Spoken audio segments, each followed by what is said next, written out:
So what's up guys? So 5:19 na. So expected late kami nagising kasi super pagod. So baka mag-iiba ang aming pupuntahan kasi baka din namin maabutan yung sinasabi ni Jom. So ayun guys, nakapalit na kami and nakaligo na din. And siguro mag-ikot-ikot na lang kami dyan. Depende mamaya. So tignan natin. So ayun guys, let's go. So ayun guys, lakad-lakad na tayo dito sa Ximending.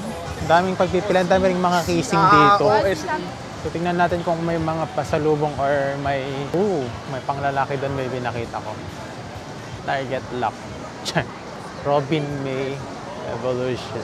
Tingnan natin kung ano meron dito. So bibisitahan natin itong ABC Mart. Kasi ito yung sinasabi na ng murang bilihan ng mga sapatos dito sa. So tingnan natin kung legit nga. Ang 3,890 nila, ilan yun? 6? Times 2. 3,890 times 2. So ito, 3. Almost 7K ang samba nila. Pero hindi ko alam kung mura na siya or hindi. Mura na siya, no? Kaya nakita yung outlet.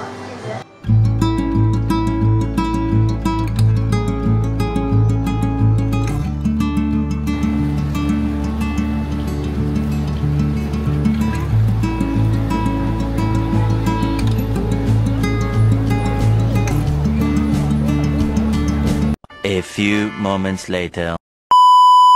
So itatry namin tong Aichung flour rice noodle. So itatry natin siya, itong small size lang para. So yan, itatry na natin tong Aichung flour rice noodle since 1975. Pero yung small size lang siya.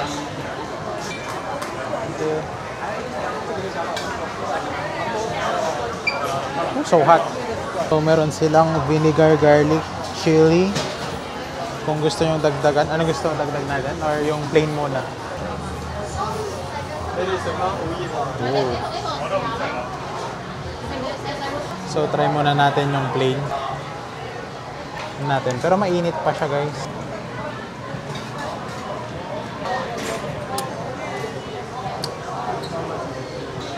Masarap siya. Parang seafood taste. So tikman natin ng may ano ba to? Nagdagan ba natin ng vinegar? Seafood taste siya. So dagdagan natin ng vinegar. Then chili. Try natin tong may chili. Then mix. Masarap siya, di ba? Parang seafood taste. I mean, masarap naman. Isipin nyo na lang yung nisin na parang noodles. Pero masarap. So gusto nyo i-try ito guys. Andito lang siya sa Ximending. Hanapin nyo na lang. Kasi ito rin yung parang hinahype nila dito. Ayun, kailangan ko na ng drinks. Saan tayo makakabili ng drinks?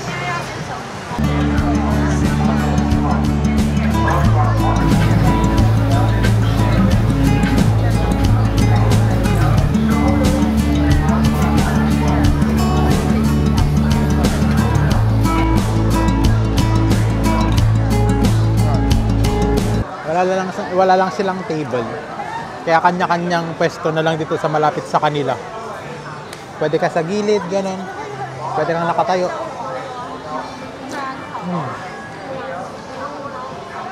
Good guys, recommended. Pag pupunta kayo dito, tikman nyo na to. So yun guys, naubos namin. Super sarap niya kasi. Parang seafood taste. So ayun, ikot-ikot ulit kami. Hanggang sa may mabili or may mabaling pasalubong. Depende na lang. So let's go!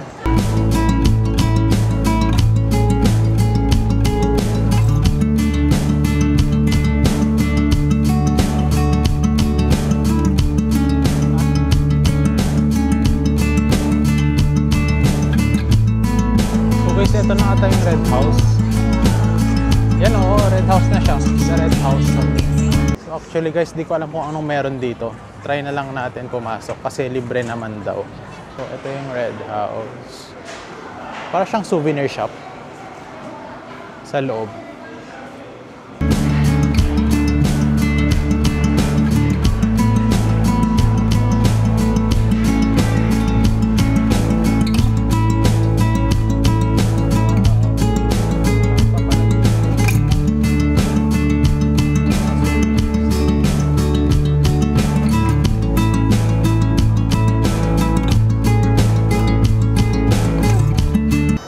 So yun guys, pupunta tayo sa Zhongshan. Parang Ximending din, pero yun, tingnan natin yung mga stores nila doon. Baka may mabili tayo. Dalaw-dalaw tayo doon guys. Let's go! And then after Zhongshan, siguro punta na kami sa night market. Yung Shilin Night Market. Yung Shilin Night Market after ng Zhongshan. Tingnan natin yung pagkain doon or doon sa Shilin Night Market nila. Let's go! Daming tao guys. Nabutan kasi tayo ng rush hour. Kaya yun. So andito na tayo sa Zhongshai Road. So recommend ko rin to guys kasi maraming mga stores dito. Papalaksarin man or hindi. And maluwang-luwang ikutin nyo. So ayun guys, mag-ikot-ikot muna tayo dito sa mall. And yan. Daming mga choices na pupuntahan. Ako, hahanap ako ng mga gadgets or mga cameras. Yung mga makalumang camera meron daw dito. Tsaka yung mga Nintendo Switch meron din. So let's go. Sinasabi ng kalaban ng Gentleman's Blue Elephant kasi mas affordable siya kaysa sa Gentleman's Store. Tsaka same yung mga designs nila. So guys, first time ko makakita ng store ng Casetify dito sa Taiwan. So marami silang choices and ang gaganda ng mga designs ng kanilang case. Pero yun lang, super mahal. 2.6 Yung nagre-rate sila ng 2.6 pesos ganun. Converted na siya. Pero sabi nila naman siya, high quality pagdating sa mga iPhones. So hinahanap ko yung mga gadget stores nila. Wala pa din. Panay mga bags, panay mga shirts, panay suotin. Mga maisusuot.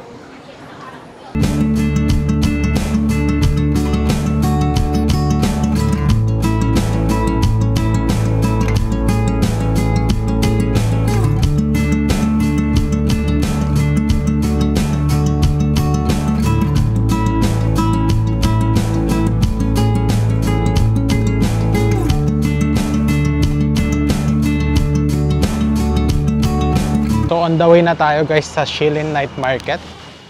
Tingnan natin kung ano yung pagkain nila doon. At tingnan natin kung doon na rin tayo makaka-dinner guys. So ito yung papuntang Shilin Market. So guys, nag-bus na lang kami. Kung gusto nyong matuto kung paano yung mga bus, mag-download kayo ng Google Maps guys. Sobrang helpful niya dito. Super helpful siya sa amin. Simula nung kanina. Nalaman lang namin kanina.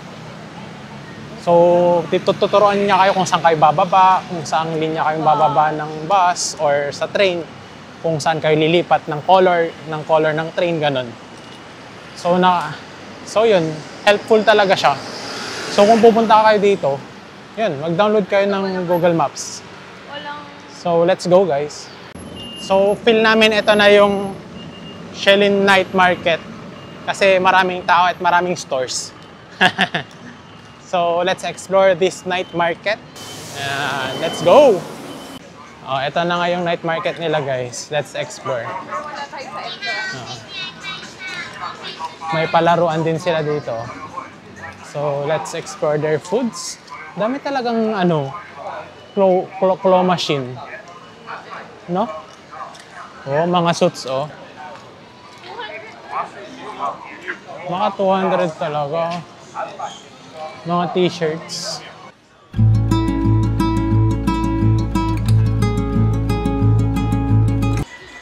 So guys, bibili na tayo ng magnet para sa ating ref. Ipon tayo ng mga magnet guys para sa bahay at sa apartment. Yun, bili tayo ng mga remembrance din dito sa Taiwan. Yan, nakabili na tayo ng pasalubong. So, itry natin ang kanilang guava. Which is 60 NTD. Well, medyo may pagkamahal na din ang kanilang guava. Ganito lang, oh. Tapos 120. Guys, ang daming kainan dito. Pipili na lang kami kung ano yung kakainin namin for this dinner. So guys, itatry natin itong ang tawag nito, Hot Star Large Fried Chicken. So ito yung pinipilahan nila. Grabe ang haba ng pila. So Michelin star din daw ata to. And uso sa trend. Trending din. Kasi super laki yung chicken nila. Tingnan nyo yung chicken nila. Oh. Grabe ang laki. So yan, let's try. Grabe yung pila, oh. Ang haba-haba. So andun pa lang si Jam, oh. And andito yung pila. Yun. Pero let's wait. Maka it's worth to wait naman. So we got our chicken. Big chicken. So ito try natin. Hanap muna tayo ng ng upuan. Kasi walang upuan. So let's go. Hanap muna tayo ng inumin. Or I think sa baba food court. You know, B1 food court sabi niya. So punta na lang tayo dito sa B1 food court. Baka may upuan dito. So guys, try na namin tong grabe sa laki. Actually, tigisa kami ni Jo. Ang laki. Kasing laki ng mukha ko, guys. This is only for like 95 NTD. So, nasa 200. Pa 200 na siya. Well, try lang naman. Ox na din sa, sa price. And itong milk tea. Is may spicy or not spicy? Yung sa akin spicy.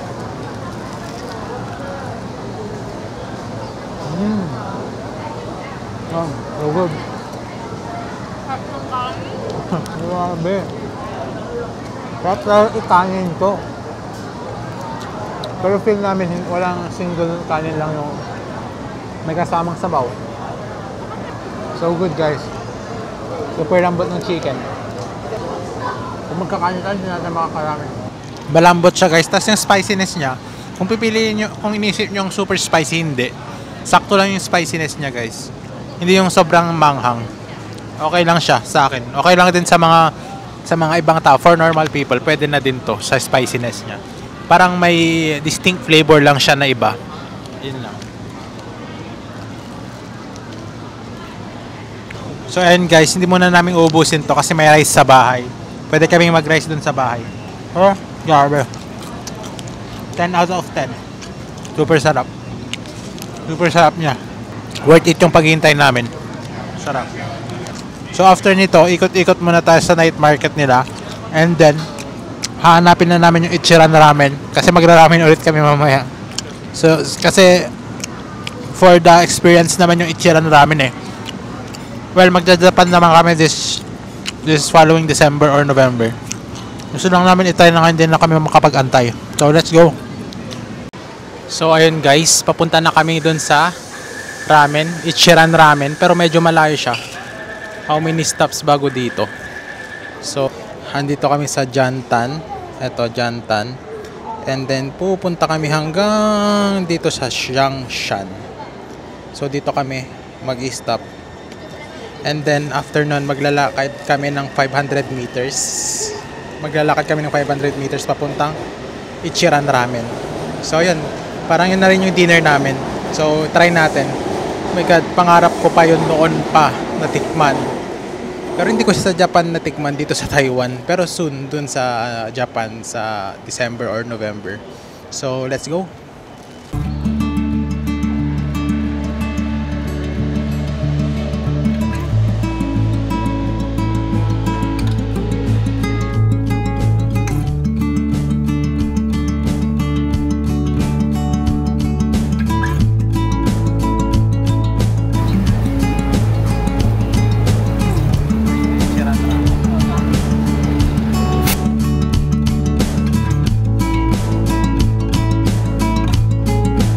So guys, after how many minutes, nakarating na tayo dito sa train stop dito sa malapit sa Ichiran Ramen.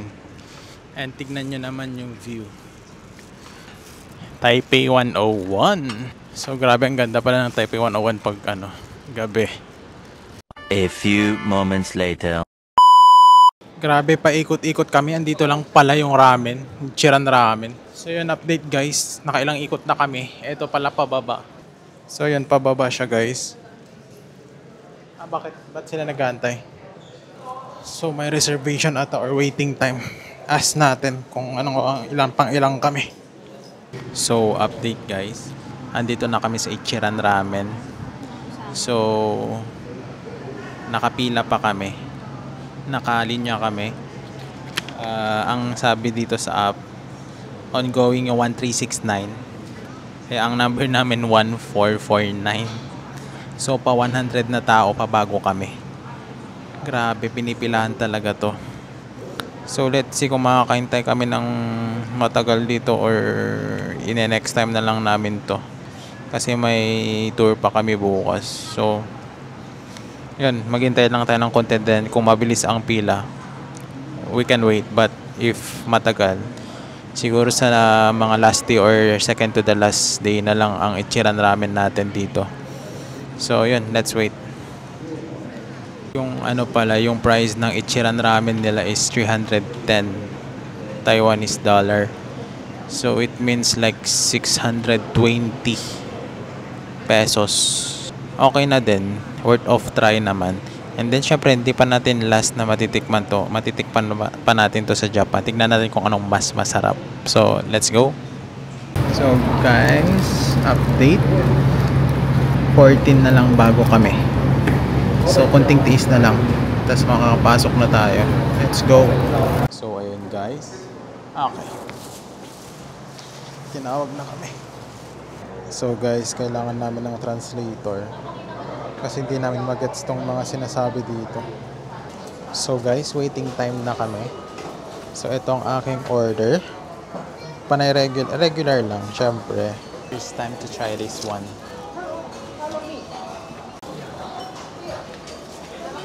Kasi bigay natin doon sa mga nagsiserve. Yan. Wait natin kung sino ang magbibigay. Mase. So yan, kinuha na nila guys. Waiting time na lang tayo. So ayun guys, waiting game na lang tayo dito. First time to experience this one. Not in Japan, but here in Taiwan. So i-wait na lang natin yung isa-serve nilang ramen para makita nyo guys. I-vlog natin and let's do the taste test here. So let's go. So excited to try it. Here. Wow. Sure. So guys, meron na ang ating Ichiran Ramen. Grabe. Napaka-dramatic. Dramatic na first time kong matitikman to. So, let's taste test na. Nakikita ko lang to sa social media. Kay JM Bangkisyo, gawin sa mga YouTube. So, ngayon, matitikman ko na siya. So, let's try. Wait, picture muna tayo. So, guys, ito taste test na natin. So, sakto lang guys yung regular, sakto lang. Pero pag siguro, pag pinili ko yung rich, mas flavorful siguro. So, pero sakto lang din pag regular lang. And at saka yung spicy niya is mild lang. Hindi gaano maanghang. Kaya konti lang dinagay. So, ayan, tikman na natin ang kanilang